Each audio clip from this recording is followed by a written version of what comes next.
بھارت کی اس وقت کوشش ہے کہ کسی طرح خطے کے امن کو خراب کیا جائے۔ پاکستان اس وقت خطے کے امن کو قائم رکھنا چاہتا ہے۔ اب یہ کتنا بڑا چیلنج ہے اس وقت پاکستان کے لیے کہ خطے کے امن کو قائم رکھے اور معاملات شدت پسندی کی طرف بھی نہ جائیں۔ بھارت پاکستان کے خلاف سرجیکل اسٹرائک کی تیاری کر رہا ہے اور فوجی مہم جوئی کے لیے بیرونی طاقتوں کی حمایت حاصل کرنے کی کوشش کر رہا ہے۔ پاکستان کے پاس بھارتی منصوبے کے قابل اعتماد معلومات موجود ہیں، تاہم پاکستان کی مسلح افواج کسی بھی بھارتی مہم جوئی کا بھرپور جواب دینے کے لیے پوری طرح تیار ہیں۔ بھارت نے آج صبح لائن آف کنٹرول کے چری کوٹ سیکٹر پر بلا اشتعال فائرنگ کی اور جنگی جنون میں اتنا اندھا ہو گیا کہ جان بوجھ کر اقوام متحدہ فوجی مبصر مشن کی گاڑی کو نشانہ بنایا۔ فائرنگ میں اقوام متحدہ کے دونوں اہلکار محفوظ رہے۔ بھارت کی اشتعال انگیزی خطے میں امن و سلامتی کے لیے خطرہ ہے اور وہ ان حرکتوں سے مقبوضہ کشمیر کی صورتحال سے دنیا کی توجہ نہیں ہٹا سکتا۔ بھارت اقوام متحدہ سلامتی کونسل کی قراردادوں پر عمل درآمد اور 2003 کے جنگ بندی انتظام کی پاسداری کو یقینی بناتے ہوئے اقوام متحدہ فوجی مبصر مشن کو LOC پر کام کرنے کی اجازت دے۔ مودی سرکار نے بھارت کو اندرونی اور بیرونی جنگ میں دھکیل دیا ہے۔ آج کا بھارت جہاں بیرونی مسائل سے دوچار ہے، اس سے کہیں زیادہ اندرونی انتشار نے بھارت کو اس وقت توڑ کر رکھ دیا ہے۔ اس تمام تر صورتحال میں سوال یہ پیدا ہوتا ہے کہ سرجیکل سٹرائک کے لیے بھارت کس کی اجازت کا منتظر ہے، جس کا جواب آج وزیر شاہ محمود قریشی نے UAE میں پریس کانفرنس کرتے ہوئے دیا۔ تو شاہ محمود قریشی کہہ رہے ہیں کہ بھارت سرجیکل سٹرائک کی سازش اندرونی مسائل سے توجہ ہٹانے کے لیے کر رہا ہے۔ یہ صورتحال انتہائی نازک ہے۔ بھارت پاکستان میں سرجیکل سٹرائک کی تیاری کر رہا ہے اور بھارت پاکستان کے خلاف بھونڈے ہتھ کنڈے استعمال کرنے کی کوشش کر رہا ہے۔ بھارت اندرونی مسائل سے توجہ ہٹانے کے لیے خطرناک کھیل کھیلنا چاہتا ہے۔ مقبوضہ کشمیر میں حالات انتہائی سنگین صورتحال اختیار کر چکے ہیں۔ پاکستان بھارت کی سازشوں سے مکمل آگاہ ہے۔ سرجیکل سٹرائک کے لیے بھارت اپنے پارٹنرز کی اجازت کا منتظر ہے۔ وزیر خارجہ شاہ محمود قریشی نے کہا کہ بھارت نے پاکستان کے خلاف کوئی اقدام اٹھایا تو جوابی کارروائی کی جائے گی۔ بھارت پاکستان میں دہشت گردی کو ہوا دینے کی کوشش کر رہا ہے۔ ڈس انفو لیب رپورٹ نے بھارت کی سازشوں کا پردہ چاک کر دیا ہے۔ پاکستان پرامن ملک ہے لیکن جواب دینے کی بھرپور صلاحیت رکھتا ہے۔ بھارت میں اقلیتوں کو امتیازی سلوک کا نشانہ بنایا جا رہا ہے۔ بھارت میں کسانوں کا بڑا احتجاج اس وقت جاری ہے، جبکہ گزشتہ برس بھارتی شہریت کا کالا قانون NRC، مقبوضہ جموں کشمیر میں ریاستی دہشت گردی LOC کی بار بار خلاف ورزیوں سے بھارت نے خود کو جکڑ دیا ہے اور شدید بوکھلاہٹ کا شکار ہے۔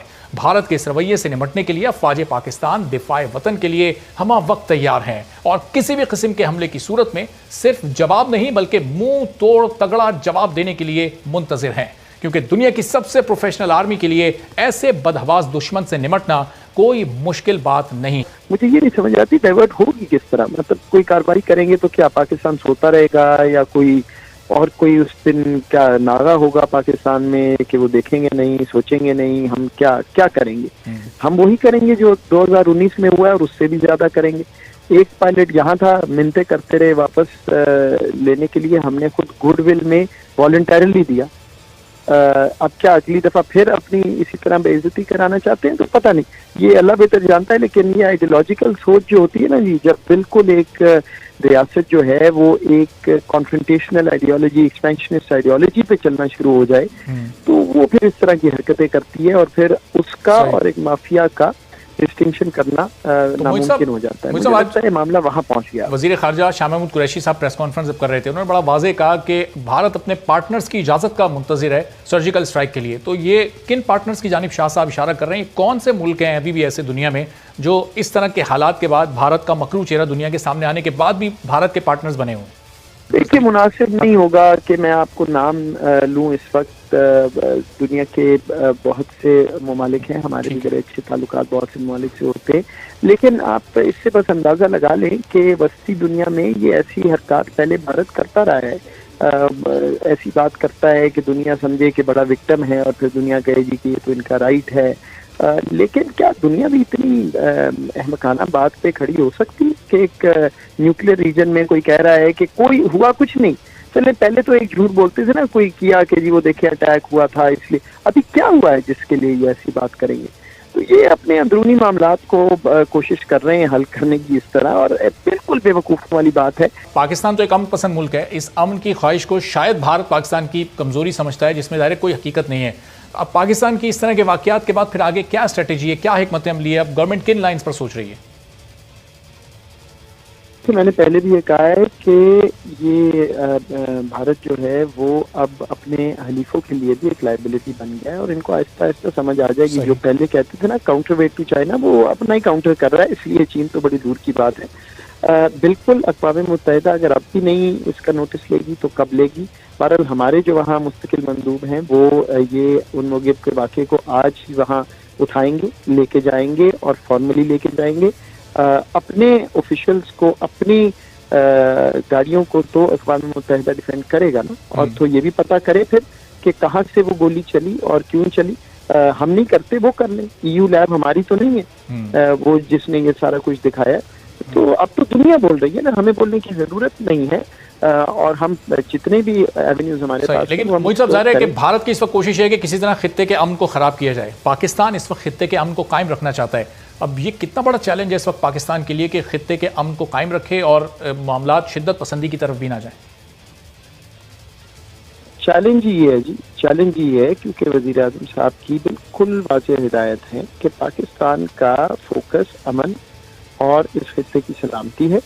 لیکن ساتھ یہ بھی واضح ہو کہ یہ کمزوری نہیں ہے، یہ رسپانسبلٹی ہے. اگر آپ پرووک کریں گے تو جواب ملے گا، اور پچھلی دفعہ جو ملا تھا اس سے زیادہ ملے گا. یہ بھی بالکل بات ذہن میں رہے. تو ہم تو چاہتے ہیں امن، لیکن اگر مجبور ہمیں کیا جائے گا تو پھر اس کا جواب بھی ویسا ہی ہوگا. صحیح. تو اب موئی صاحب ظاہر ہے ڈس انفو رپورٹ سامنے آئی لیب کی، اور وہ پوری دنیا کے سامنے بھارت کا مکروہ چہرہ بے نقاب ہوا. یہ اس کے بعد کی بوکھلاہٹ میں آج کا واقعہ ہوا ہے، یا بھارت چونکہ خطے کا امن تو خراب کرنا ہی چاہتا ہے، یہ اس کی پلاننگ کا کوئی حصہ تھا جو آج جو کچھ ہوا ہے؟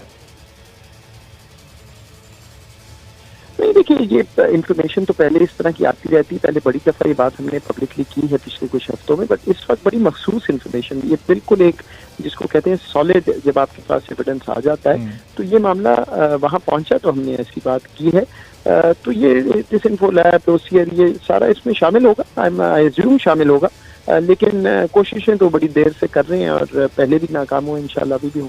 بہت بہت شکریہ. موید یوسف صاحب وزیر اعظم کے مشیر برائے قومی سلامتی ہمارے ساتھ موجود تھے اور گفتگو کر رہے تھے آج کے اس ایونٹ کے بارے میں جو کہ بھارت کی جانب سے ہوا، اور یہی کہہ رہے تھے کہ پاکستان کی حکومت، پاکستان کی ریاست اور پاکستان کی افواج پوری طرح سے بھارت کی کسی بھی جارحیت کا منہ توڑ جواب دینے کے لیے تیار ہے. تو سرحدوں پر پاکستان کو چیلنجز تو درپیش ہیں ہی، لیکن اس وقت پاکستان کی حکومت کو اندرونی چیلنجز کا بھی سامنا ہے. PDM کی یہ تحریک چل رہی ہے جو کہ 31 جنوری تک اب PDM رہنماؤں نے حکومت کو ڈیڈ لائن دے دی ہے کہ 1 فروری سے لانگ مارچ کیا جائے گا. جلسوں کا پہلا مرحلہ مکمل ہو گیا، یہ کتنا کامیاب رہا، اور اگلے جو 2 مرحلے یعنی لانگ مارچ کے اور اس کے بعد پھر استعفوں کا مرحلہ کتنا کامیاب ہو سکتا ہے؟ کیا واقعی حکومت جا سکتی ہے یا اپوزیشن ناکام ہوگی؟